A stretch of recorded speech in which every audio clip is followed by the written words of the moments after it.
Hey there, Internet. I'm Annie. I'm Kit. And I'm Knack. And this is I Will Fight You, a podcast where we've been turning opinion into stone-cold facts since 1986. Today's fact, stop trying to make Jeremy Renner happen. He's not going to happen. Please make it stop. I very appreciate the fact that Annie audibly hit her desk with that one. She did. It's because it needs to be hit. It's very important. I need to make sure we get our point across. Because you guys, I don't want to watch Hansel and Gretel Witch Hunters again for at least a couple of months. This movie exhausted me. Not in a fun way. No, that's the fascinating thing. By all accounts, you would think Hansel and Gretel Witch Hunters would be exactly our shit, but it is not. I'm not saying it's entirely Jeremy Renner's fault, but I feel like he's a factor. He is a factor. What was surprising to me was I set out to rewatch it for the show. Sheena was like, oh, I love this movie, and watched it with joy. What? Next to me. What? Yeah. So somebody likes this movie. So this movie does spark joy somewhere. Yeah. In a baffling way that was unexpected, because I didn't expect her to like it. Takes all kinds. Also, it caused Oscar, who was just coming down to the kitchen, to pause and just stand in the kitchen for 30 minutes. Like, mesmerized, or like just staring into the middle distance? Mesmerized by witch hunters. Fair warning, folks. I don't think we're going to attack this one with our usual fervor, but like, I am fascinated in all the ways that this movie does not succeed in being exactly our shit. Look, man, it involves witches. Mm-hmm. I love witches. Not a vivitch, mind you, just a regular witch with an Earth W. It involves just cheesy, not exactly steampunk shit, but like the kind of anachronistic shit that is kind of like dopey and shit. This movie willfully disregards any attempt for you to decide when exactly it's supposed to take place. It just has a bizarro plot. It has monster romance. Sort of. Does it, though? It should. It should, but it doesn't. In a better movie, it would. Yeah. And it's cheesy and dumb as shit. It's stuff that we should love. And yet. And yet.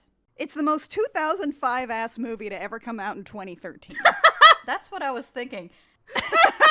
Complete with the song over the end credits, I was like, this movie should have come out in 2004. What the fuck is it doing in 2013? Like, I was talking about it with Lucas when I was telling him what we were going to do next, and he was considering buying the movie, and he was like, it reminds me a lot of that Brothers Grimm movie. And I was like, yeah, no, I think they came out around the same time, and no.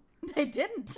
No, there's almost a decade separating them. And here's the thing. Here's just like a quote from the Wikipedia page. Originally scheduled for release in March 2012, the film was delayed for 10 months to accommodate Jeremy Renner's appearances in The Avengers and The Bourne Legacy to allow additional time to shoot a post-credits scene. So what you're saying is if they didn't wait on Jeremy Renner, it would have gotten closer to its preferred time. Wait, there was a post-credits scene?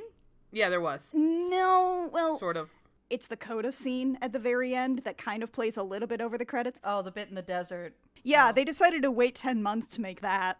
Okay. There are two versions of this floating out. This movie is always rated R, but there is a theatrical cut and a director's cut, which is arguably worse. Yeah, I watched the unrated cut and I wish I hadn't. I've seen the unrated cut before, but it's been a while, and I watched the rated one, if you will. I was in the same boat as Mac. So you'll just have to fill us in, Kit. Anyway, let's get into it! This is one of those, like, edgy remake of a fairy tale things. Hey, remember all those? That was such a thing for a while, and this is no exception, because we start with just like, hey, remember the story of Hansel and Gretel? And this is the part where my brain will basically refuse to make me say Hansel anymore, unless I do it on purpose, because of that one Bugs Bunny cartoon with Witch Hazel, where the kid's like, yeah, and I am Hansel! And then Bugs Bunny, and then, like, someone else who's just like, Hansel?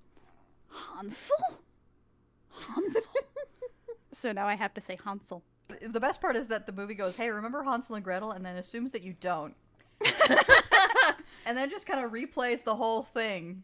Beat by beat. A good important note is the Gretel child looks like Gretel adult actor, but the Hansel child doesn't look like Jeremy Renner. At all. There's nothing that looks like Jeremy Renner on this earth. We even do, like, the whole thing beat by beat, including going to an elaborately designed candy house, which is, like, this visual, this candy house thing, this is a point where the movie should feel as silly, as indulgent as I'd like it to, but instead, it has this dumbass, very literal candy house the kids even start eating, because they do, and the movie still takes itself super grimdark seriously. Somehow, we have a candy house in the middle of the frickin' woods with butt rock playing, and, like, this movie is not enjoying itself at all, and it will not for the rest of the film. Also, for some reason, just the look of this candy house makes me want to yarf.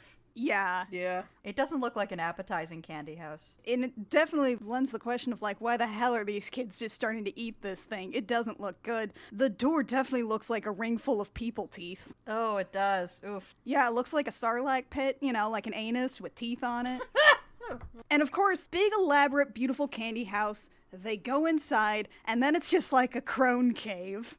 Oh, God. All the witches in this movie are monster crones. That's the kind of witch we're dealing with here. It gets pretty gross later in the movie, but I'll explain that when we get to it. Yeah. They shove the witch into the fire, and then we get Jeremy Renner going, "My sister and I never saw our parents again." Yeah, why did Jeremy Renner need to have voiceover here? I feel like that wasn't planned, but they put it in because a test audience was dumb and didn't understand what was going on. I will give this movie 1 point in its favor, and then it actually does have a voiceover bookend. Like, they actually remember that they did it at the beginning of the movie and do it at the end, too. But on the other hand, it also has Jeremy Renner say, "Never walk into a house made of candy. And if you're gonna kill a witch, light her ass on fire." His delivery is so flat. He's fucking mailing this in. He might literally be phoning this in from the set of The Avengers. We then go to the opening credits, which are old-timey newspapers. Oh my God, this credit sequence is so long! God! Basically describing Hansel and Gretel killing witches. But important point of note is this is when I figured out that Will Ferrell produced this movie. What? Okay, I thought I saw Will Ferrell's name, but I assumed I was hallucinating. I saw it and I was like, surely it's not the same Will Ferrell. And I did look it up, and it was. The same Will Ferrell? Yes. I saw that Hans Zimmer was an executive producer but was not the composer, which I thought was weird. Yeah, apparently some guy who worked with Hans Zimmer ended up composing it, so, like, I guess probably a friend of his. Because Hans Zimmer was like, no, I don't know. I don't think so. Yeah, this isn't for me, man. And it's just like extreme butt rock over this whole opening credit sequence. Again, extremely 2005. Oh, the children were taken in by a local town. Put a pin in that one. They saved a child and killed a witch, and then they started killing more witches. Hansel and Gretel, they witch hunt. And like, there's sometimes CGI guns and shit on there, and everything's on fire because it's extreme. Silhouettes of the two of them jumping up and stabbing spears down into a witch. It's very edgy. It's like openly juxtaposing like medieval demon art with newspaper clippings. Like Mackenzie said, this resists all attempts at figuring out when this takes place. Early firearms and the movable type printing press did exist, but broadsheets in that form didn't exist for a hot minute, so... Eventually, as far as I can tell, in their early childhood, before they started actively hunting witches, Hansel and Gretel just kind of went from town to town with witches, killing them wherever they went, like it's Murder, She Wrote or something. They just keep stumbling upon witches like they're the freaking Baudelaire orphans. Can you imagine they get to their third town, start figuring they're going to start their lives over, and then kids start going missing, and they're like, son of a bitch! This town will be a fresh start for all of us. We go past this montage to go to another blatant disregard for any kind of setting consistency. Oh my God. With a focus on a bunch of kids' pictures printed on milk bottles. Yep. The milk bottles are glass, and the kids' pictures are printed on bits of paper, which are then tied to the milk bottles. Like, this isn't even just haphazard. They were really committed to this fucking bit. Somebody in the prop department was looking at the script and went, oh... okay. And the movie just refused to acknowledge how silly this is at all, which is going to be a fundamental failing here. Yeah, it is a fundamentally silly movie that does not want to be a silly movie, and that's disappointing. So we go to Berenger, the sheriff, as he accuses a woman of the craft of witchery in this town. I can't believe you actually know people's names. It was on the subtitles. Oh, okay, that's fair. Okay, because in my head he was just Peter Stormare, and he's Peter Stormaring this entire scene. That's fair. Throughout the entire movie, he's Peter Stormaring. I swear to God, this sequence where he's like, this is a witch, even the way the crowd is shot, I swear to God, it looks exactly like someone's about to suggest building a bridge out of this woman. So we've got the sexy redhead witch. Spoiler alert, she's actually a good witch, guys. Her color palette is orange, and the movie will continue to shout this at you. He's like, we're gonna light her on fire, when suddenly a gun is put to his head.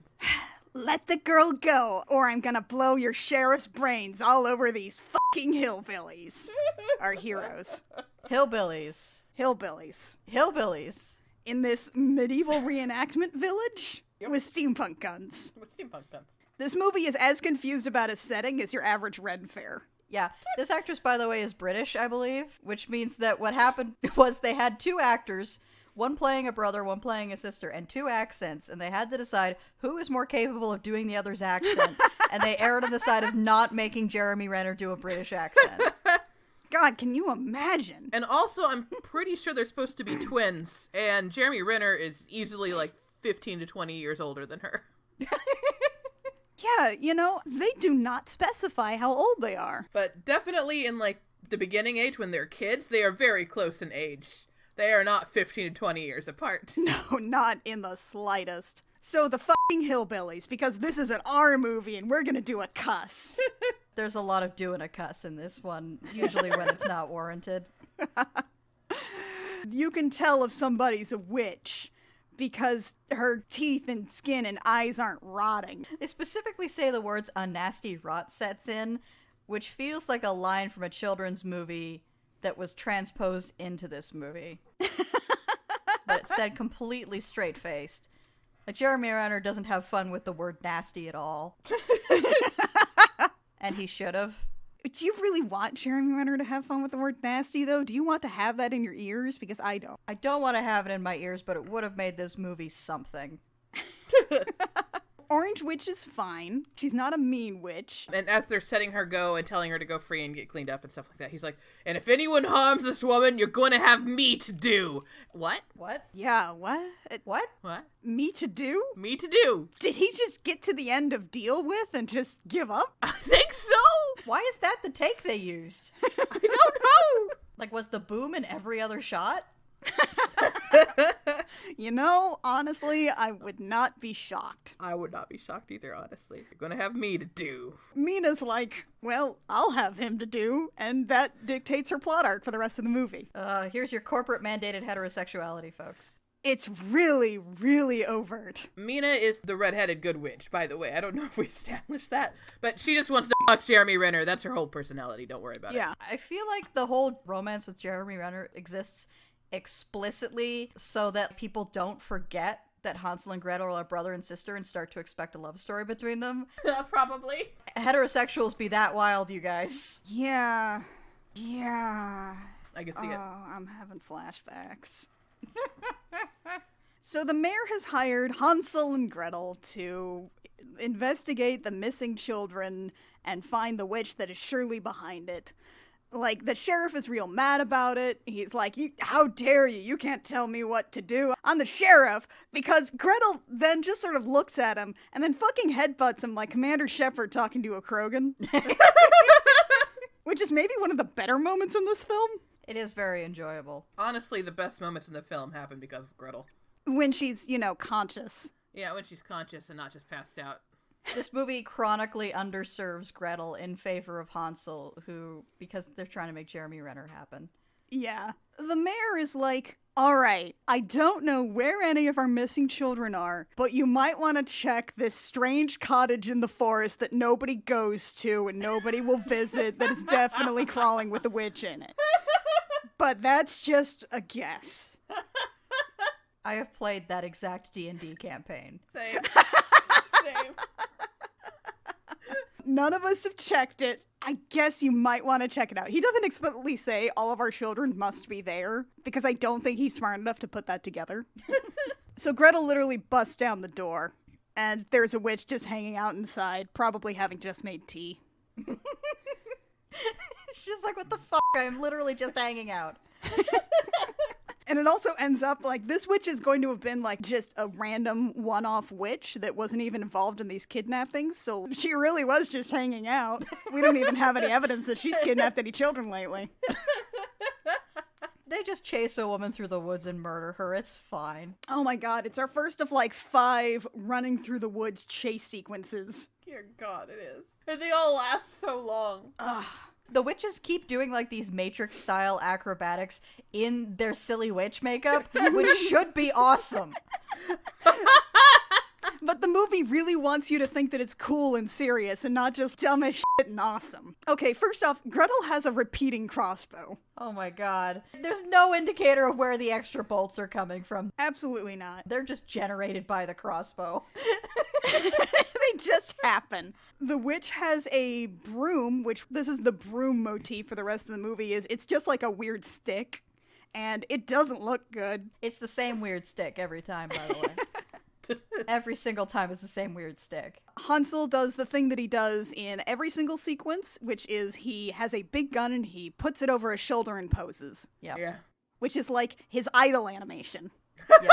That's his pose on the character selection screen in the fighting game. There's also a bit where they just straight up rip off Dragonheart by having Hansel hit the witch with a bola or whatever it's called and then like attach the other end to himself, and then he gets dragged through the woods by the witch flying on her broom until he manages to like wedge himself between two trees. It is beat for beat the same scene from Dragonheart except with a witch instead of a dragon and no horse. Also, it happens beat for beat like 3 times throughout this movie. Yeah. Side note, all 5 Dragonheart movies are on Netflix right now. God damn it, why didn't I watch Dragonheart instead? Why did I watch Hansel and Gretel Witch Hunters?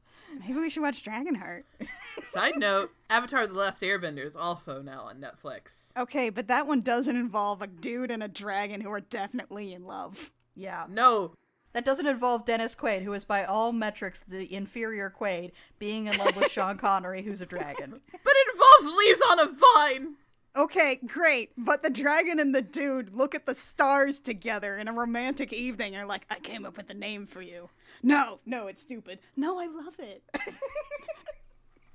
Secret tunnel. Anyway. And then there's Kara, who's supposed to be the love interest, but clearly she's just like, these gay idiots are gonna be the death of me. She's some random lesbian. Some random confident lesbian. Anyway. Where were we? Oh, right, Jeremy Renner. Oh. Right, they caught the witch. She's a random-ass witch. And then they're like, okay, now here's the big ask everyone who knows literally anything about moon phases. There's a blood moon coming. It's an eclipse of the moon that happens once a generation and is very holy to witches. I don't think it happens once a generation. I remember, like, way too many lunar eclipses in my lifetime. It happens once every couple of years. The generations in this town must be very short. People die very young here. Here's a cool idea that you could have just fucking done. I don't know, a full moon on Walpurgisnacht or something. Ta-da! No, that would require people to know things. And also for actors to pronounce Walpurgisnacht. No, that's fair. I don't want to hear Jeremy Renner try to say Actually, I do want to hear Jeremy Renner try to say Walpurgisnacht. I do want to hear Jeremy Renner try to say Walpurgisnacht. I do. I kind of do too. It'd probably be like how I would say it, so let's do this. Okay. Walpurgisnacht. Yes! Yep. There we go. Yes. Yes. Yes. Perfect. So, the blood moon happens 3 nights from now, and in the middle of the scene, oh no, it's time for Hansel's steampunk insulin. Yep. Because, dear listeners, whenever he was being force-fed candy, he gained the sugar sickness, aka diabetes. That's right. He is fantasy steampunk insulin, and he has fantasy steampunk needles, and a little watch that dings whenever he needs to take his fantasy steampunk insulin. And, like, I don't think that watch is calibrated properly because, like, instead of it being like, oh, ding, I feel like a bit like shit, I should take my insulin, it's no, ding, he starts to pass out immediately. Yeah. I feel like you should give yourself a little more leeway there, bud. You know how when you have diabetes, if you don't take your shot immediately on time, you just die? Yeah, I mean, isn't that just how it works? Isn't that just how diabetes works? Maybe it's type C diabetes for steampunk. And if you're thinking to yourself, I wonder if they're going to rule of 3 this and have this come into play during the climax of the movie. Oh, aren't you a smart one? Do we have a treat for you? But yeah, Jeremy Renner has fantasy diabetes. Yeah. So here's the first fantasy diabetes. We'll mark the other 2 when it happens, just because I think it's fun to mark when these things happen, because it only happens 3 times. The mayor also introduces some dude who I had to, like, look up his name because even I did not catch it. His name is Jackson. He's some rando. He's just a guy. Like, he introduces him and it's like, so this is a red shirt. There's a ticking clock on the insulin, but maybe we should have one on this dude? Also, question about the fantasy insulin. Where is he getting it? Yeah, well, yes, A, where's he getting it? Do I want to know where he's getting fantasy insulin from, considering that the stuff that you buy is grown in, like, cow pancreas? And secondly, like, from what I know about people who take insulin, just jabbing it into your thigh isn't going to do the job, but that's what Jeremy Renner's doing because it looks cooler. Yeah. Yeah. Even the insulin shots are edgy in this movie. Gotta look cool, man. They're like, okay, but let's go get a drink first. Also, I think they're handed some money in this scene. Yeah, they got half up front. They get paper money. And we're never going to see paper money in this movie ever again. Nope. Because we immediately go to the sheriff who's like, I'm going to send out some mercs to go find the kids instead of Hansel and Gretel. Here's some coins. Yeah, also, Hansel and Gretel are like, no, we're not going to travel by night because we're not fucking stupid. And then the sheriff's like, hey, all of you guys, go out tonight and try to kill this witch. Take your incredibly vicious dogs with you that you mistreat constantly. This'll go great. This will go great. Though it does give one of my favorite lines in this as they go out on the night hunt, which is when they're all gathered around the fire. One guy goes, we should put the fire out. They go, we're hunting witches, not bears. What? Because bears will look for a fire. Isn't it explicitly like if you have like a big fire and are making a lot of noise, bears are less likely to fuck with you? Pretty sure the whole thing is tie up your food so the bear doesn't eat it. Yeah, and the more noise you make, I don't understand. Anyway, I love that line though. I'm gonna just say that from now on. Fair enough. We're hunting witches, not bears. Because, yeah, all of our mercs are just hanging out on a campfire in the next scene, just having a nice little friendly get-together. And then, like, oh no, a strange lady comes into the light of the fire. Surely she is not a witch. And also the dogs like her. She is so hot, there's no way she can be a witch. Can you believe it? What if something pretty ended up not being pretty and it made my penis sad? Now that's horror. On the plus side, Famke Janssen's here. Is this the woman that played Jean Grey in the X-Men movies? She is, yes. Spectacular. She was in one really good episode of TNG. So she sort of makes a career out of playing characters that are powerful women that men are scared of. Yeah, a bit. Good for her, honestly. Near as I can tell, she's also very tall, so that helps. That does help. 6 foot, I love her. Hell yes. I love you, Famke. Pick me up. Hell yeah. She's here. The dogs that they constantly mistreat are also hanging out next to her, which seems like less of a thing about like, oh, she can control animals, and more like maybe she just doesn't mistreat dogs. She looks at them and she's like, there are no children here. Here there was only death. Every single one of Famke Janssen's lines in this movie, it's from the list of stock bad guy things to say that, like, every DM guidebook has in it. God, this movie should be so good. I can predict the end of every single one of her lines. Like, every time she goes for a dramatic pause, I know exactly how that line's gonna fucking end. And then her hot face turns gross, and it's like, oh no, my dick is sad. Truly, this is terrifying. So one guy gets torn apart by dogs. Yeah.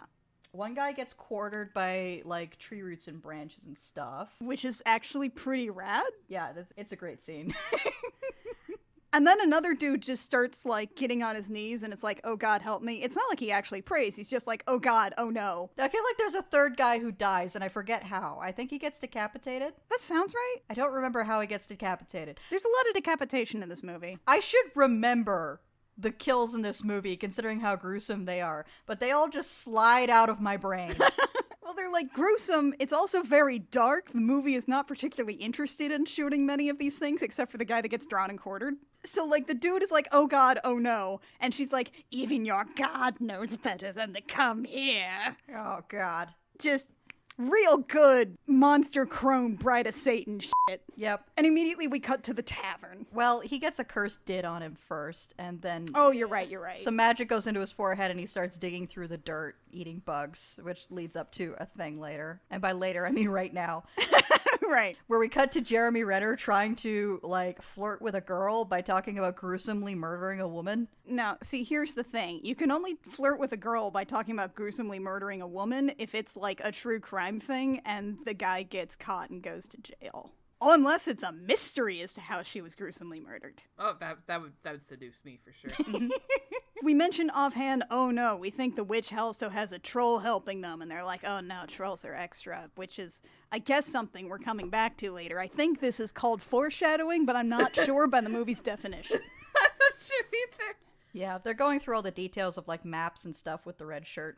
And then a fanboy comes over. Oh, God. Who we've seen before. He stole some of the milk earlier and then was in the crowd staring, but we didn't really fixate on him. He shows up and he's like, hey guys, I've been a fan of you since I was a kid and I really want to be a witch hunter too. Can you sign my book? I've got a scrapbook of your newspaper clippings. I've been collecting things. You don't sell merchandise, but I made merchandise.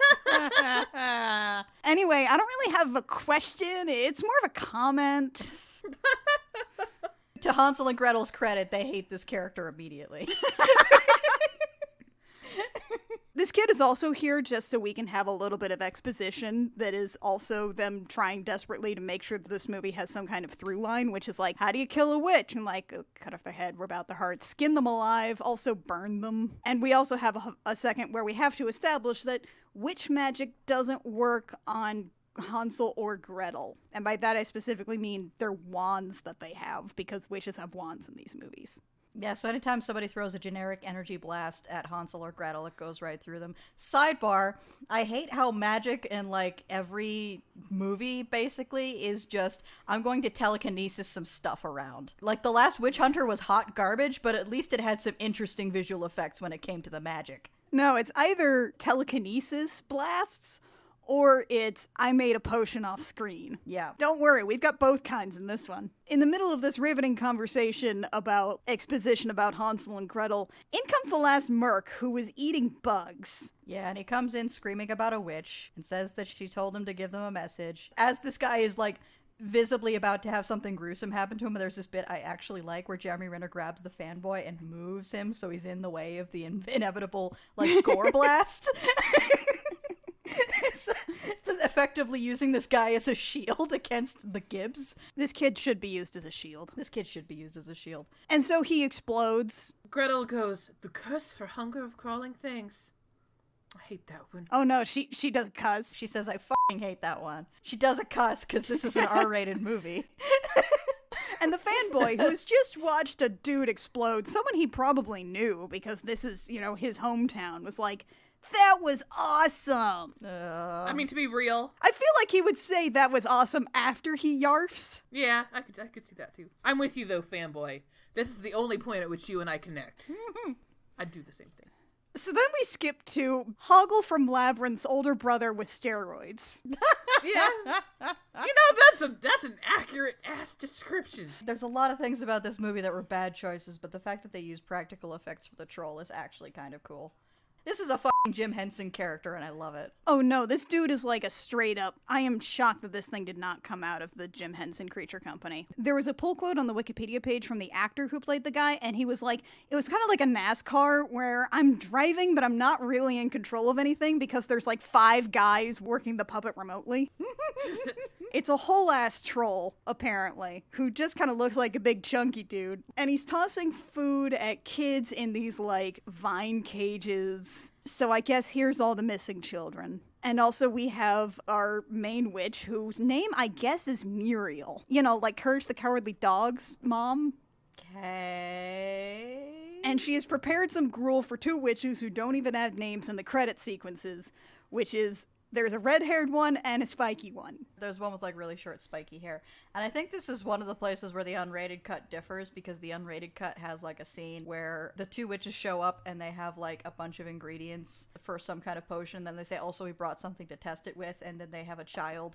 And then there's, like, a scene where they don't show the child getting murdered, but it's clear the child was murdered. And then they're drinking the bowls of gruel, which are bloody and have eyeballs in them. Oh, that's cool. Aha. That's great. I needed that. Anyway, the stuff in the bowls makes them temporarily immune to fire. And there's a whole scene where they like hold one of the witch's hands over the fire, and they're like, "Oh, this is so neat!" And they hold it over too long, and she's like, "No, let me go!" Ah, this changes everything, except it doesn't. And then the head witch is like, we only need one more ingredient or something. And then we cut to Gretel sleeping where she dreams about her mom, and then she also dreams about the beginning of the movie. In case you forgot. But when she wakes up, there is actually a bit that I like, which is there was one bed in the room, and so Gretel's sleeping on the bed, and Hansel's sleeping on the floor. Because sister privileges, she gets the bed. And then when she wakes up and tries to wake Hansel up, he, like, immediately grabs her hand and just kind of holds onto it, and it's actually kind of a sweet sibling moment. Yeah, there's, like, 2 of those in this movie, and it's kind of shocking in how it actually feels like a real emotion. It feels like an actual codependent sibling relationship, although Jeremy Renner does ruin it by doing his awful delivery on a repeated line, because basically whenever these two start to talk about their past, Jeremy Renner says, "We don't talk about that," in the flattest line delivery I've ever heard in my entire life. Yeah, there's no hidden pain, there's no, like, longing or sadness or any there. It's just, we don't talk about that. When she gives up trying to get him to talk about that, he lets go of her hand and rolls under the bed, which is, again, very good. So Gretel just gets up to look wistfully out the window. We skip to the next day, which is Hawkeye buying a whole ass couple of outfits for children. He's buying children's clothes from the market, which, like, that's not weird. Whole ass outfits, not just like a shirt and some pants. It's a whole look that's put together on like one hanger. Which, I will remind you, ready-to-wear children's clothing was not a thing. That stuff was homemade. And if it was made by somebody else, it was custom-made. That wasn't on a hanger. It's definitely being sold out of like a wagon, too. And I swear there's like a schoolgirl's uniform like in the background. I'm almost certain, yeah. Oh boy. So he buys that, and then he goes to buy a pumpkin, and meanwhile, Mina, the good witch, is staring at him from the distance, and she starts wondering for to chat with him. So they hang out a little, and she's like, you know, I guess it's kind of weird to, like, be in this town and talk to everybody when they were perfectly happy to watch me burn to death, like, a day ago. Yeah. And Hansel responds to that with, like, yeah, I guess I'd have watched that. I'd okay. But, I mean, my sister tends to require a little more evidence before burning people to death. And then it just sort of hangs there like, but I don't care. And she's horny for that one. Yeah. He says the only good witch is a dead witch, and she's still horny for him. She's like, have you ever met a witch you didn't want to kill? And he's like, nope. Time for my fantasy, insulin. Which is at the point where she identifies that he has, quote, the sugar sickness. And he gets into the whole exposition about how eating witch candy gave him diabetes. Meanwhile, she's just holding his pumpkin because the director decided that we just hadn't yet associated her with orange enough. And she's like, so... You are very handsome. And he goes, well, yeah, and you. Have my pumpkin. And she's like, so you're hot, and everyone else in this village wants me dead, so... Wanna fuck? To Jeremy Renner. My dating prospects are limited right now. You DTF? Also, do you think she really had to just sort of close her eyes and act her hardest when she said, you're very handsome to Jeremy Renner? Ugh. We're not talking shit about people who look like Jeremy Renner. Let me be very clear. It's just that the universe seems to have decided that he's incomparably hot when really he's just white. He's, like, average? Let me be the first to stake here, as I love shitty white guys now and again. Now and again, you'll dip into a shitty white guy. Yeah, Mackenzie has chosen her life. You'll take a taste of that. Mackenzie's chose this life. I understand my types, and one of my type is tall, scrawny white guy who looks like he'd die in a strong wind. And wears glasses. And wears glasses. That's one of my types. They're not everybody's types. In fact, I would say they are very few people's types. Most people tend to classify them as villains. Not without reason, what with the fact that many of them have committed actual genocide. That too. So let me be the first to say I understand having a type that goes against the aesthetical norm, but Jeremy Renner is not aesthetically pleasing. I don't know whose itch he scratches, but No one here. it is no one at this table. Except Mina. Except Mina's. Mina's contractually obligated to want to bone him. Fucking scratches her itch, man. Meanwhile, we head back to Spiky Witch, who is just sort of hanging out in the woods. Grabbing some newts. Like you do. You know, that's what you do as a witch. Sometimes you just gotta grab a newt. And in the distance, she begins to hear, hello? I'm all alone! Daddy! Daddy! Daddy! I'm alone in the woods! Daddy, I'm lost in the woods and I just ate all this bacon grease! She moves that way and she sees a form that's unmoving with a long wig. Yeah, they clearly just raided the prop closet for this one. This is from the back. This thing looks like the berries and cream guy.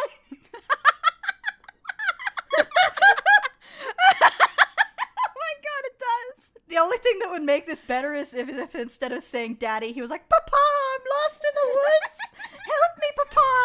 Papa, where are you? Oh my god, I just had to struggle to not get coffee on my nose. Papa, help me. Help me, Papa. Oh, Papa, please. I've got all these fatty foods to eat and no one to share them with, Papa.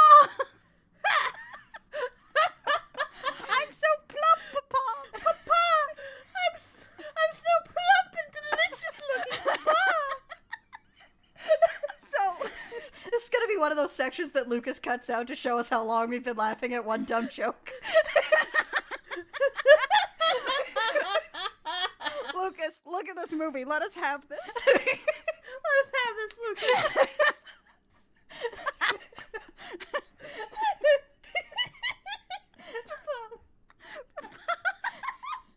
I've been bathing in marinade all day, Papa.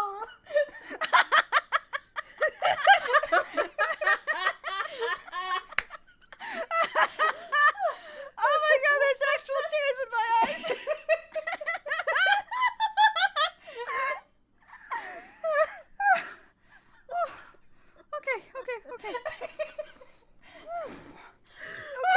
Okay. We have to move on from this fat child This fat fake child with a pumpkin for a head. that we have invented. So Spiky Hair walks up to this fucking obviously fake child and like grabs his head and then the pumpkin falls off. She's like, what? And where is this noise coming from? And there's like a steampunk gramophone. It's a steampunk gramophone. It's very clearly supposed to be a music box because it's got the little holes in it, but it's producing an actual human voice. It's a metal disc with the little music box holes in it. How is it doing literally anything?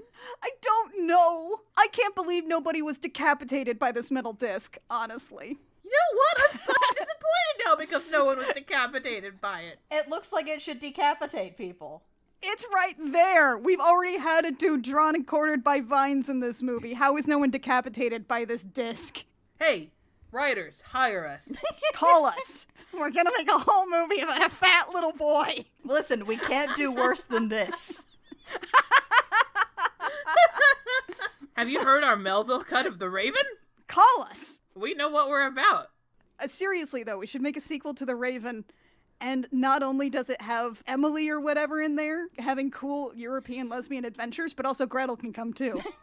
Sounds great. We can let Gretel shine. Anyway, in this movie... The witch is standing there staring at the thing, and then suddenly there's Hansel thwacking her with his gun. Yeah, there's another fight scene with a foot chase. That is way too long. It's way too long.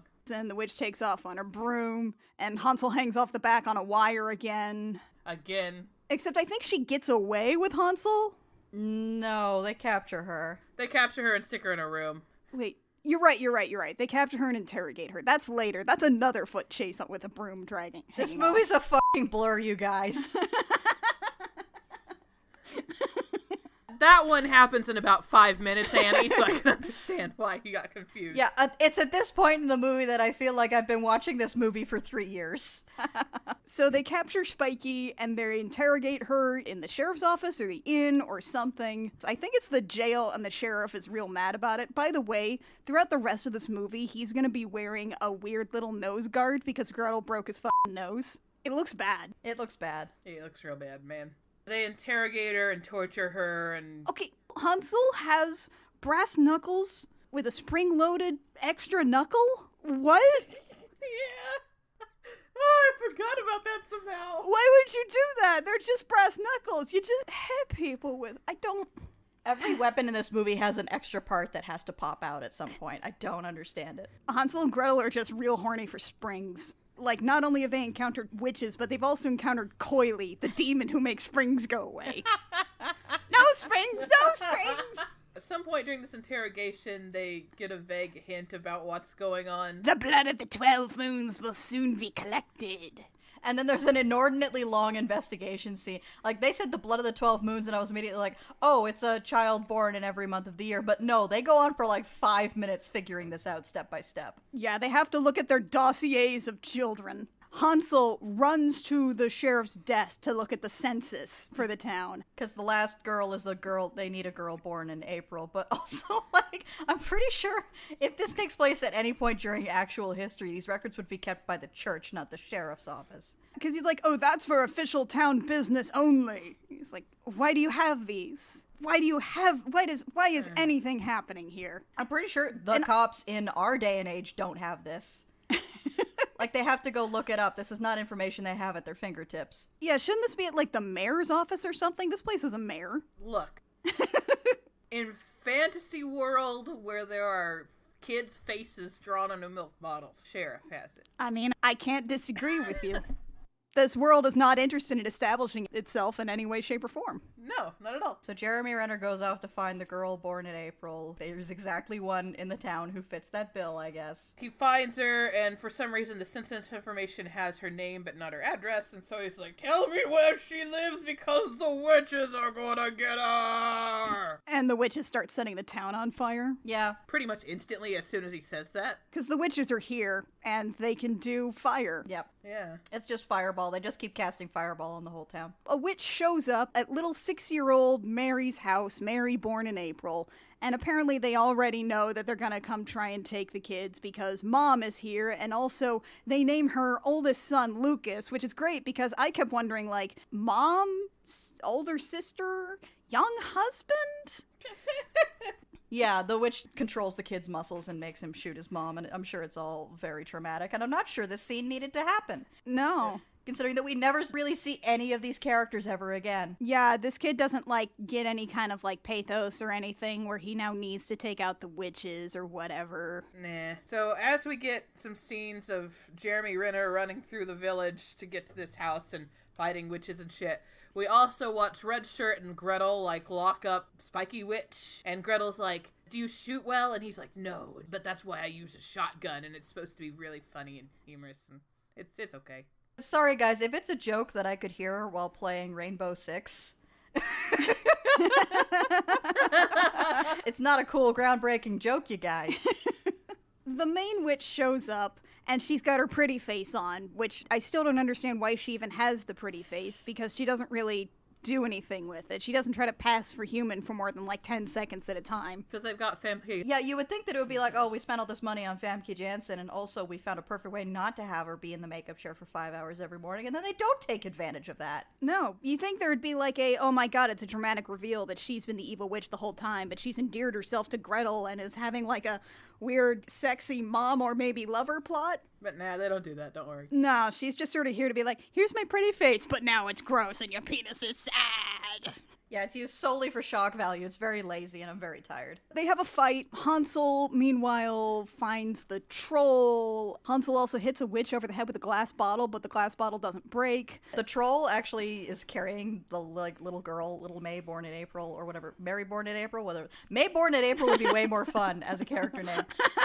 But she's in this, like, adorable little Jim Henson cage strapped to our Jim Henson troll's back. On a side note, this movie still wouldn't be great, but if they at least had a little fun being like, we need the girl born in April. Well, here's a little girl named May born in April. She was born in May. No, she was born in April. But her name's May? Her name's May.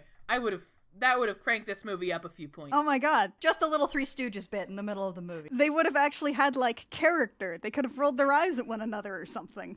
I would have loved that. Call us. But instead, we now have Gretel almost dies, but a man saves her part the first. Yeah.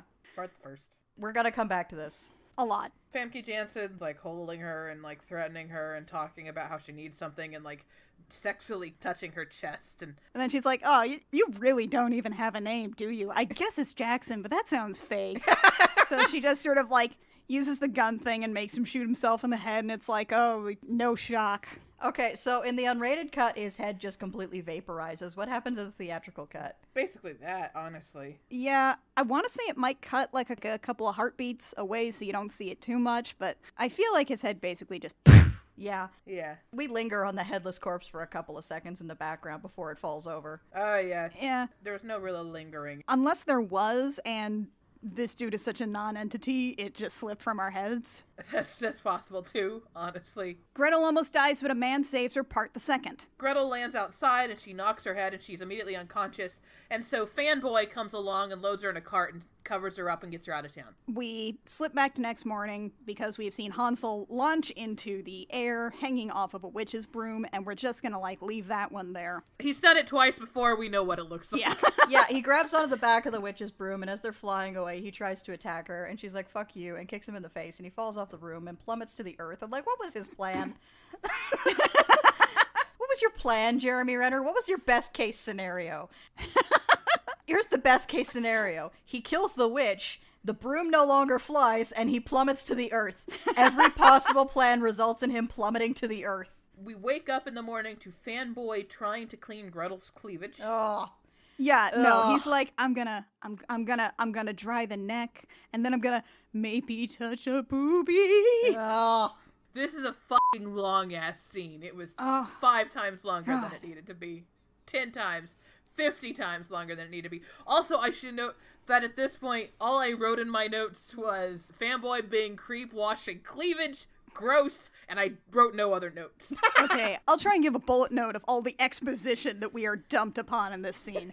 He almost touches a boobie. The sheriff blaming Gretel and Hansel for the fire. Ben has a whole bunch of memorabilia he's made himself. He's like, while you're here, let me ask you a personal question about your traumatic childhood.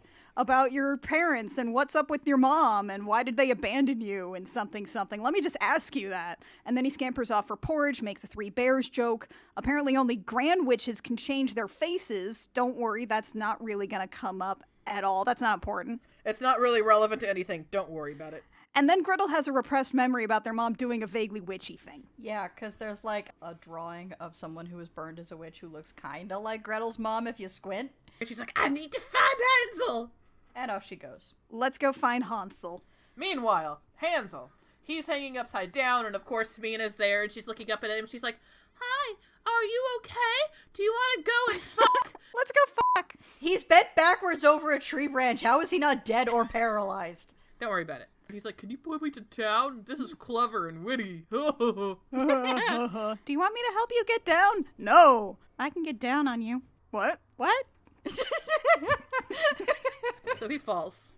Hurts himself. She helps him up. They go to some healing waters and bone. Okay, so here's the thing I hate most about the unrated cut. Intercut with our sequence of corporate mandated heterosexuality, we have Gretel going to look for her brother in the woods, and there is an attempted rape scene between her and the sheriff. Okay, so what we have in the theatrical cut is we have most of this, aside from the really explicit attempted rape and boning. So Gretel is wandering in the woods yelling for Hansel. Some dudes grab Gretel and beat her up, and she goes down super easy because she's a lady. Ugh. They do that thing where they keep grabbing her by the throat, which only happens to women in fight scenes. And they're holding her by the hair, too.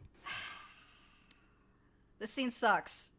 Ugh. She does almost bite the sheriff's nose off, which is nice. The one time he's not wearing his dumb little nose guard.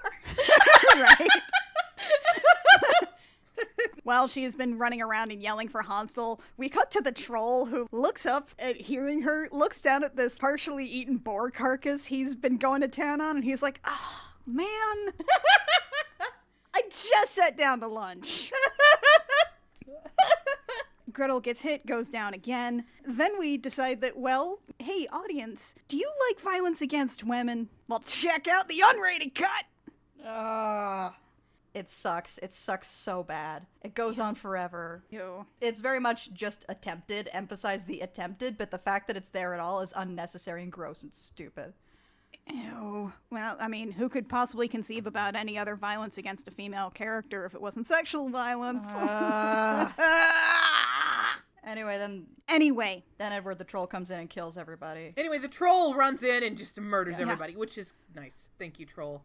I wish Gretel could have done it herself, but I will accept a monster doing it. Right, Gretel almost dies, but a man saves her, part the third. Yep. The troll does splat the sheriff's head.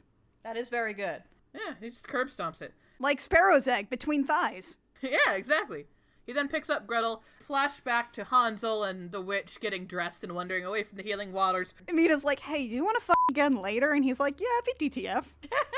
Right as they leave, Gretel walks up with the troll and he sets her down and tells her to drink some water. Yeah, so this is the moment that really... Obviously, this Muppet-ass dude is designed to be a sympathetic character because he has big, soulful eyes. And this is the point where you really just solidify, like, if this was a better movie, we would have Jeremy Renner and Mina have their character mandated heterosexuality, and we would have Gretel with some kind of mandated heterosexuality, but it would be a hot monster. Or at least a cute monster. At least some kind of, like, romanceable monster that's not just Hoggle. Hoggle got beefy. Hoggle got swole. Hoggle got swole. Hoggle was going to jail and had to bulk up fast. The troll, whose name is Edward, I guess, which you can really only tell if you have the fucking subtitles turned on, because, like, Edward. Yeah, thank God this one had subtitles, otherwise anything that comes out of Edward's fucking mouth would be completely indecipherable. Actually, everything that comes out of a lot of characters' fucking mouths would be utterly indecipherable. Like, even if I heard it perfectly, I would be like, there's no way that character said that. He heals her up with some salve or something, and he's like, trolls serve witches, and once he's delivered that bit of exposition, he leaves after giving her his name. And really, he should have been a hot dude, but we're here now. And we come to Hawkeye wandering in the woods until he comes to a farmhouse. Oh, right, Jeremy Renner, sorry. So Jeremy Renner realizes that he doesn't have a big gun to sling over his shoulder, so he grabs a log to do it instead. And he goes and starts poking around the house and gets attacked by a mysterious person who turns out to be his sister. Who was like, what the fuck are you doing here? And he's like, what the fuck are you doing here? Neither of them have any idea how they've arrived at this scene. Because that is some genuine sibling interaction. Is what the fuck are you doing here? What the fuck are you doing here? In their what the fuck are you doing here is they fall through the floor And find a witch cave. because witches live in caves in this movie. It's basically the cave Alan Moore dug under his house so he could do his magic. That's what this is. It's exactly what it is. He can never sell the house now. Not everyone wants a magic cave. They're like, oh, that's weird. This is a witch cave. And then they pull out of the witch cave and they're like, oh, that's weird. This is our house. Because it turns out they grew up right next to this fucking town this whole time. Everything in this movie is like a 20-minute hike away from each other. So I guess that means the town that they have come to help stop it being full of witches and find all the missing children must have been the town that they were taken into after their parents just sort of ollied out of the movie. That has darker implications once we find out more stuff later. Yeah, and also all of that. So I guess they just didn't notice that this was the place where they, like, sure, maybe they grew up isolated in the woods, but also maybe they went into town sometimes to go buy full outfits. But no, this is their house. It's fine. It's fine. It's fine. It's fine. It's fine. It's fine. It's fine. It's fine. Gretel's like, so what happened to our parents? Why don't spells work on us? Why is there a witch lair? I think that our mother was a... Oh no, the head witch is here. Oh, it's time for her to exposition for the next 15 minutes. Oh, good lord. It's the never-ending exposition scene, everybody. This movie was lacking exposition. The head evil witch exposits for 15 minutes about how their mother was the head good witch, and for her spell she wants to cast on the blood moon, she needs a good witch's heart, and so she was going to use their mom, but she was too powerful, so she gave some rumors to the local village so that she'd be distracted and she could maybe grab Gretel instead. And by distracted, we mean that Murdered. the village came out and they burned her at the stake. And then hung her husband, Hansel and Gretel's dad, in front of the house. Yeah, and they're like, his corpse was bright in the light of your mother's burning flesh, which is like, what the hell? Jesus. You know how Jurassic World has that really, really long, gratuitous scene where that one... The chick what was on Merlin? The assistant? Yeah. The assistant gets murdered really gratuitously. Just murders her for like 10 minutes? Yeah. It's that, but with this poor, like, woodsman husband. Why is this movie so interested in this? I know why this movie is really interested in violence on women. I know. But why, though? That's why their parents ollied out of the movie. And it turns out that this whole town that they've been trying to help save all the kids from are just, full of people that will just sort of literally murder people. Not only that, but they are probably the very people who murdered their parents. Yep. So that's a thing. So that's cool. And of course, the movie has absolutely no interest in addressing this at all. Nope. We're gonna move on to, oh no, Famke Janssen indirectly killed my mommy. That's what we're gonna go with. And also, I guess that means Gretel and Hansel are both witches, but they're only interested in Gretel because, like, they don't say that witchery is something that is only passed down through, like, women, but... It's implied. Also, Hansel is also immune to witch stuff, but maybe that's just not necessarily them both being the children of a witch, and... I think it's implied by mommy casting a spell on them before they went to the woods. Yeah, Mom cast a Voldemort don't kill Harry Potter spell on her kids, I guess. So yeah, I hate this movie, you guys. I don't think I like this movie very much. I should love this movie. That's the thing, right? Like, there are so many pieces of this movie. This movie should be good, but it's bad. Nobody is having fun making this movie, and you can tell. By the way, the color palette is almost entirely washed in gray and blue. I don't know if I mentioned that. It's a very dark movie. Mina the Good Witch is the only splash of, like, color in this whole fucking thing. That and all the blood. Aggressively orange, and then a whole bunch of red. It's kind of like an early aughts video game. Gretel is kidnapped for the third time. Because this movie is completely uninterested in having Gretel do anything. Ugh. Yep. Because Jeremy Renner has to be the action hero that they pump up. Which is too bad, because Gretel, out of the two of them, is the one that's actually good looking. Yeah, and also, like, she's awesome and competent and can act. But then, you know, the movie suddenly remembers that she's a lady, so then she gets knocked out in like 5 seconds. She headbutted a dude at the beginning of this movie. It's all been downhill from there.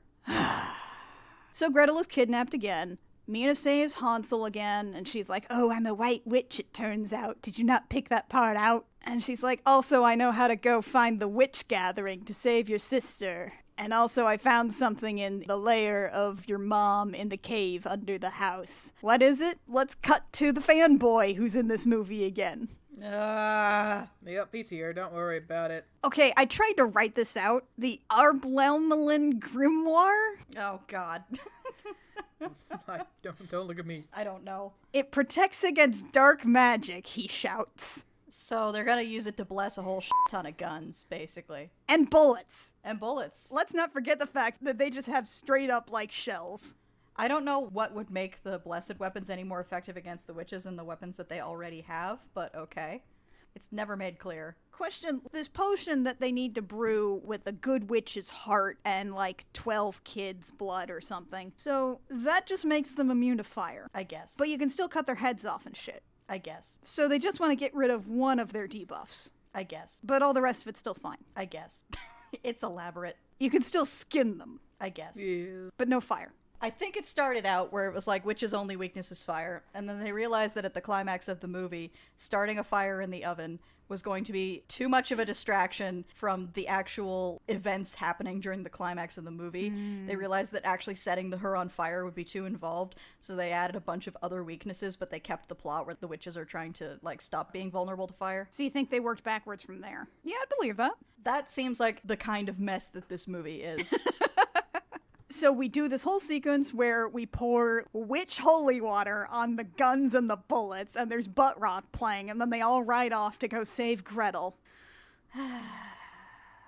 And meanwhile, Gretel comes to, with Edward the Troll tenderly stroking her hair.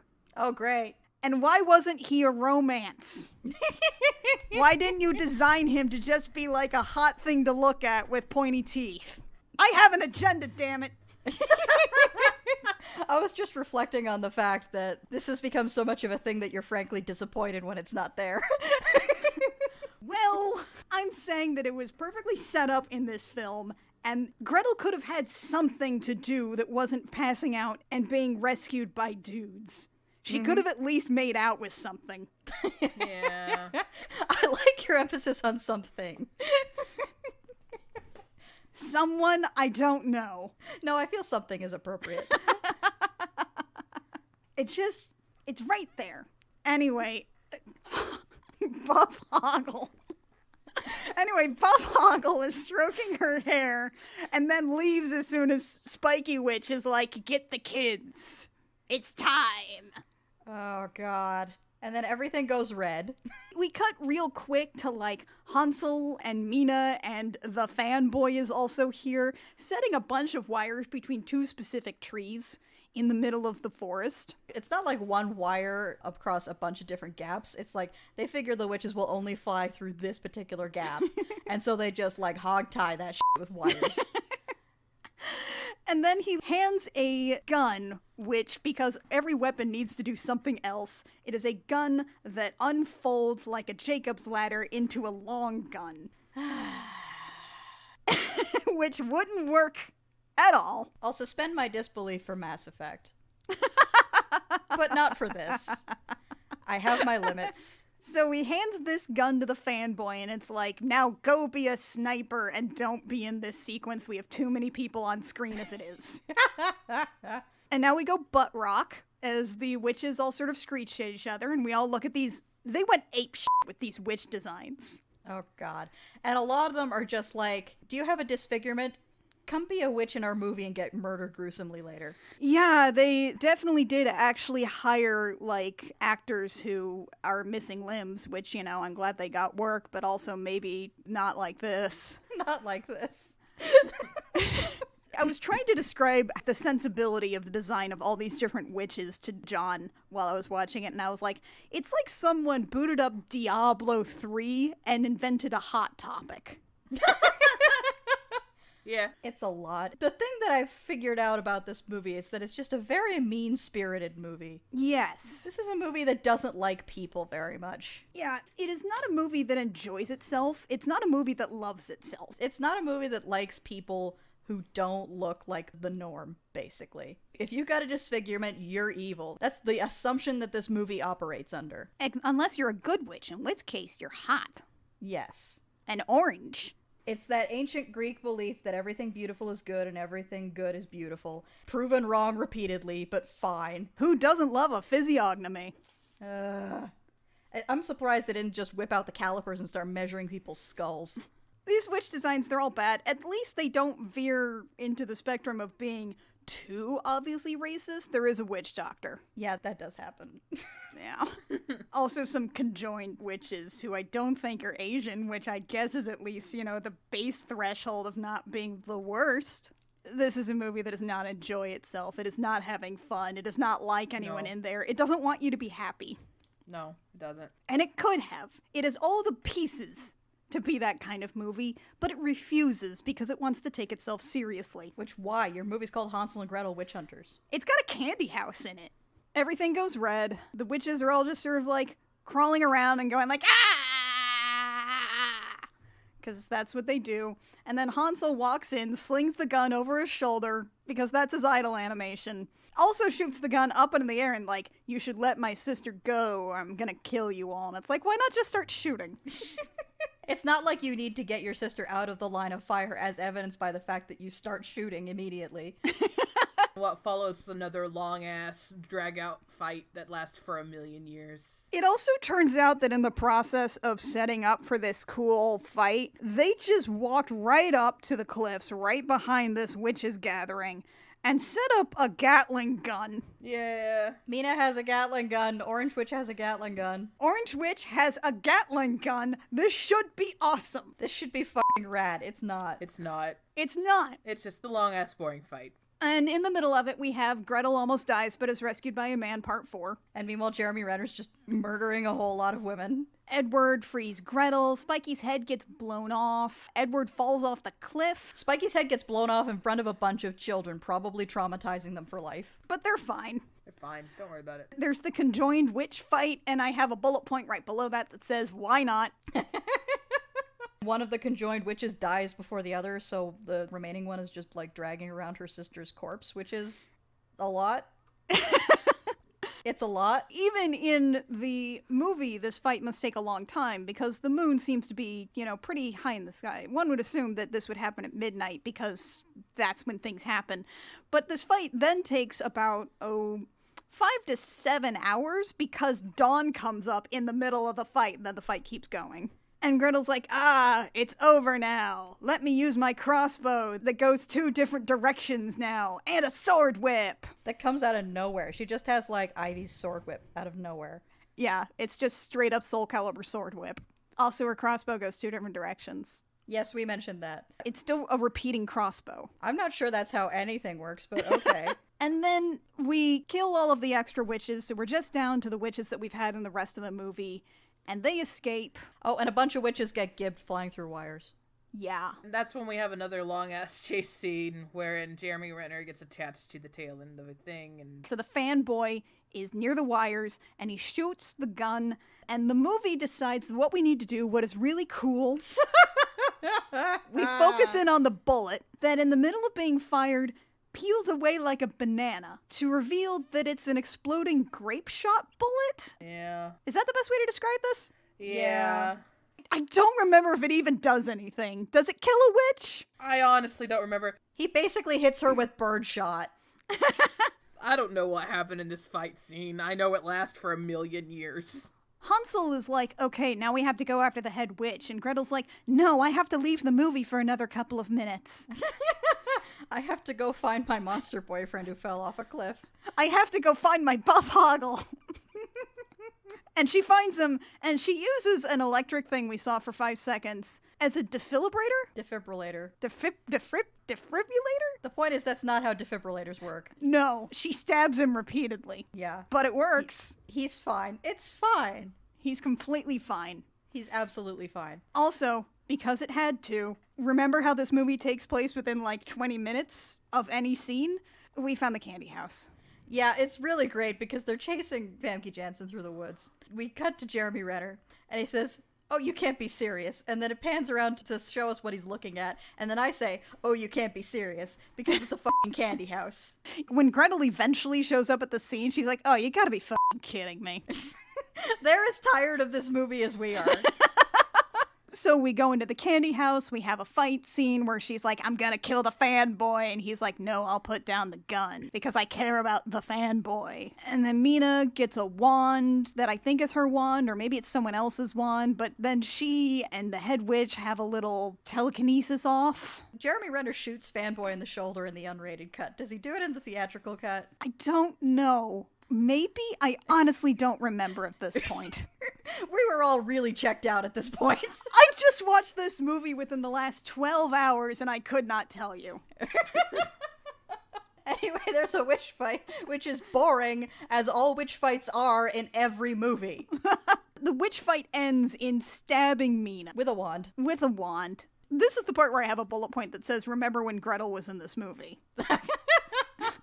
Yeah, she shows up, finally. Because we have this long sequence where Mina dives in Jeremy Renner's arms. She's like, oh, I saved you, oh. So he gets to have pathos about it. Yeah. Yeah, and her last words are, kill the fucking bitch, which I think that line sums up just how mean-spirited this movie is. Yeah. This movie doesn't care about characters' emotions. Not like, I'm so glad I got to meet you, or I love you, or hey, remember when we fucked in the water? I wish we got to fuck again. No, it's just kill the fucking bitch. Mina wasn't even a good character, and this is a shit line to go out on. Anyway, they kill the fucking bitch. Yeah, there's a really dark and indistinct fight scene before he opens up the oven. And the oven never gets lit, by the way. You would think it would be to be satisfying, but it would take a long time. It would take way too long. Like, it takes forever to light an oven like that. It would be like that scene in Undertale where you have the instant noodles. If you use the instant noodles in any other fight but the final boss fight, you get an entire sequence where you're just making the noodles very, very slowly. It would have been that. There's a scene where they get a chain around Famke Janssen's neck, and the chain's hooked up to the oven door, which is why the oven door gets opened up. She gets yanked up off the ground, and Jeremy Renner punches her in the gut a whole bunch, like just goes to work on the ribs.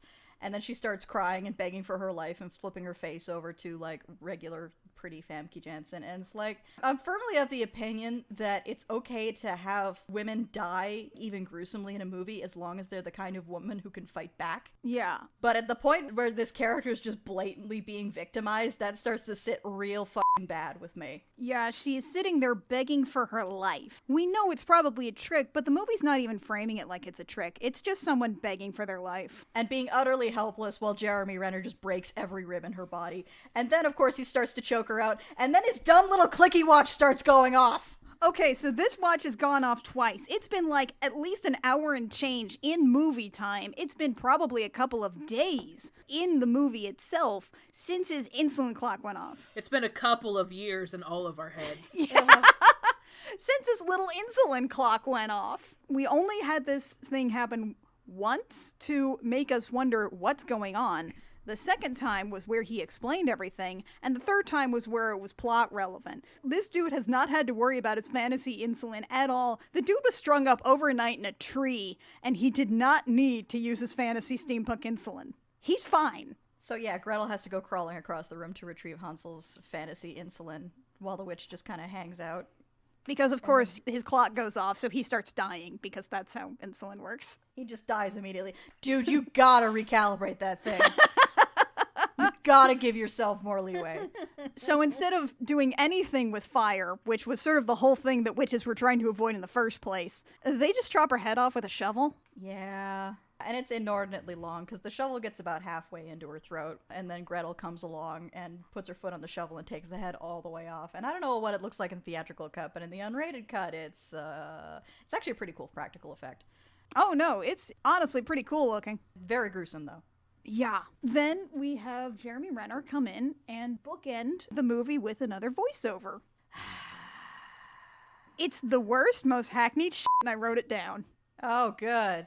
Revenge doesn't change the past. We didn't learn this lesson. It won't bring our parents back. You didn't care about that. But it sure as hell does feel good. My sister and I know the truth. The mayor hands them coin money, and that they weren't really interested in the truth. So do they. Who? They know our story, our powers. What? They know what we can do. Who? And they should fear us. Why would you tell them what you can do? The witches? Should the witches fear it? Because it seemed like the townsfolk should fear, because that's the they in the shot where they were talking about they know us. The shots here do not match up with the voiceover at all. No. And he's like, they should fear us. All of us. And then they cut to a brand new scene with a costume change. And everything here is what they waited 10 months to film because they thought it really needed it. Yeah, they went to a desert location to shoot this. Fanboy is on their team now. And so is Edward, the Swolehoggle. The Swolehoggle who's pulling a cart full of dead witches, which in the desert sun must smell just terrible. Ripe as hell. Oh, that would be so awful. Also, why are they dragging the witch corpses around? I think they're planning to turn them all in. Like, you know when you're questing in World of Warcraft and you're doing all your reputation quests and you just end up with like a bunch of stacks of stuff that you plan to turn in all at once? That, but with witch corpses. They didn't seem to need that in the rest of the movie, though. Yeah, I don't know. It was 10 months later. I think they forgot. They come across this big desert obelisk filled with witches, and then over the credit sequence, they have a butt rock fight. Oh, God. Why was this movie made in 2013? This is the most 2004 ass shit I've ever seen in my life. Once they're done with that sequence, they have like a bunch of butt rock, but with like CGI renders of all of the stupid weapons. But they're surrounded in blood! And they're flying at the camera because I think this movie was in 3D in the theaters. It was. Oh, no. This movie was absolutely in 3D in theaters. It was in 4D in some places. What, so it traveled through time? No, the seats just vibrated. Oh. It had a rumble feature. Why is that 4D? Do people not understand what the fourth dimension is? No. Great. Obvious, no. No, the fourth dimension is Captain EO. Oh, God. Anyway, fuck this movie. This movie is so hell-bent on making Jeremy Renner like a cool guy and focusing most of the movie on him that it completely ignores any like interesting hooks that it has. Like Gretel. Gretel's rad. Gretel just needs to show with all the other badass chicks out there who get completely ignored for the sake of douchebag McGee. We should just write an Expendables, but with every underserved female character we've covered on this show. Oh, that would be so cathartic. Call us. Call us, Hollywood. We have the finger on the pulse of what the people want, and the people are the people in this chat right now. The people is us. We know what we want. We are the people. We know ourselves, Hollywood. Very well. I got $10. What do you guys got? I'm pretty sure I have like $4.38 right now. Ooh, I got my stimulus check. Ooh. Cool. So, Hollywood, if you want that grand total of like less than $100... We've got it. This is what you need to be making.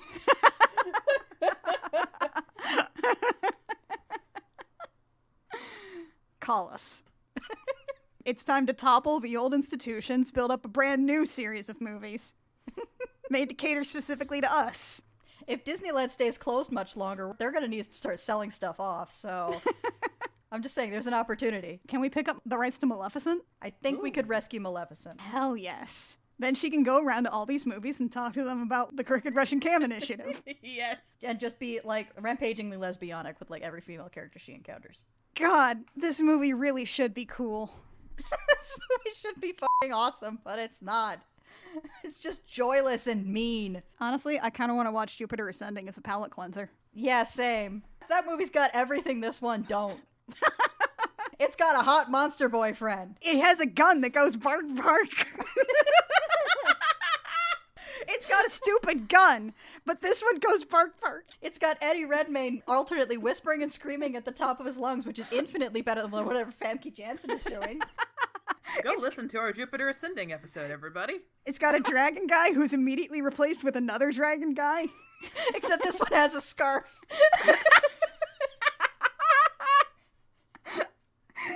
It's got a zero-G orgy. God, that movie's great. It's got multiple and staggeringly complex Oedipal complexes. But also, it's got a menstrual pad used by people who have no idea how to use menstrual pads. It's got Sean Bean as Sean B. We need to wrap this up now so I can go watch that movie. So I think with all that, we have thoroughly convinced you that you need to stop trying to make Jeremy Renner happen. Because, God, when you try to make Jeremy Renner happen, you make Hansel and Gretel witch hunters. And you could have made that a good movie, but you didn't because you wanted to make it a Jeremy Renner movie. That's where it all starts to fall apart. Now that we have convinced you, it is time for our final facts. Kit, what's your final fact? It's vitally important to always properly calibrate your steampunk diabetes watch. Mac, what's your final fact? In 2017, Jeremy Renner launched an app called the Jeremy Renner app, which was basically Instagram, but only for Jeremy Renner. All it was pictures of Jeremy Renner that he already posted on his fucking Instagram. But supposedly, if you joined this app, you'd be able to interact with Jeremy Renner directly. But you weren't actually able to because he didn't actually pay any attention to it. As you went on, this app actually became a scam app wherein basically if you wanted to get Jeremy Renner to maybe notice you and have Senpai notice you and maybe Gross. make a single comment to you or something where he'd be like, thanks, in response to something that shouldn't have added thanks to it, you had to buy points to then pay for extra likes that you could do on a single photo. And if you like tap the button too fast, you would automatically buy like $80 worth of points, even if you didn't want them. And then also people started scamming other people by pretending to be Jeremy Renner, talking to them so that they could get more money and points. And anyway, it was eventually closed down because it was all a big scam, which basically my final fact is never trust Jeremy Renner. Oh, that's a good fact. Annie, what's your final fact? My final fact was something else. I even had it written down in advance this time, but you know what? My final fact is actually that you should definitely watch Jupiter Ascending. Can't disagree with that. We've built an entire reputation on the fact that you should watch Jupiter Ascending. If we ever have like a booth at a convention, the sign isn't going to say Crooked Russian Cam. It's going to say you should watch Jupiter Ascending. We'll make banners with Comic Sans. Do we have our next one picked up? I don't think we do. I don't think we do either. Do we want to just do Dragonheart? Yes. What's our fact? What's our fact about Dragonheart? Dragonheart is the most beautiful love story between a man and a dragon ever made. Ooh. You know what? I could go for that. What about you, Mac? Sure. Join us next time when we just decide to indulge in our absolutely favorite bullshit. That's right. We're going to watch Dragonheart. I'm excited. I Will Fight You comes out every 5 weeks, wherever you download podcasts. If you want to find us on Twitter, you can do that at CRC Podcasts, and on Tumblr at crookedrussiancam.tumblr.com, or however the hell that URL is categorized. I don't care anymore because we have a website, which is crookedrussiancam.horse. That's crookedrussiancam.horse. You can find links to all of our other projects, like Date Me Dammit, which is coming out every other week right now, and Gem Jammer, which is also coming out on alternate weeks with that, so you can get stuff from us every week and just really punish your ears, frankly. But also, If you like that, you should give us money for it at patreon.com/thegemjam, where for a couple bucks a month, you can subscribe to that and support all of our terrible things that we love doing. And he does Juliana's bi-weekly journal from Jeb Jammer on the Patreon. So if you want to read a recap that is also like a cleric being incredibly anxious all the time, it's some good shit. You should read it. That's just for $1, so you should do that. You can also support us on Ko-fi or buy our terrible, terrible merchandise. All of that is links on our website, crookedrussiancam.horse. That's crookedrussiancam.horse. Our Dumbledore Fox t-shirt got DMCA'd. Sorry, guys. Senpai noticed us. R.I.P. in peace, Dumbledore Fox. Until next time, I'm Annie. I'm Kit. And I'm Mac. And we have fought you.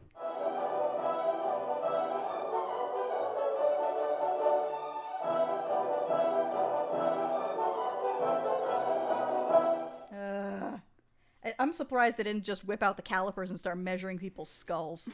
Shit, that was the last of my coffee, too. I'm sorry. I've done this repeatedly to you now. It's got Sean Bean as Sean B. Shit. Okay. We It's need to got wrap this up. Hooter.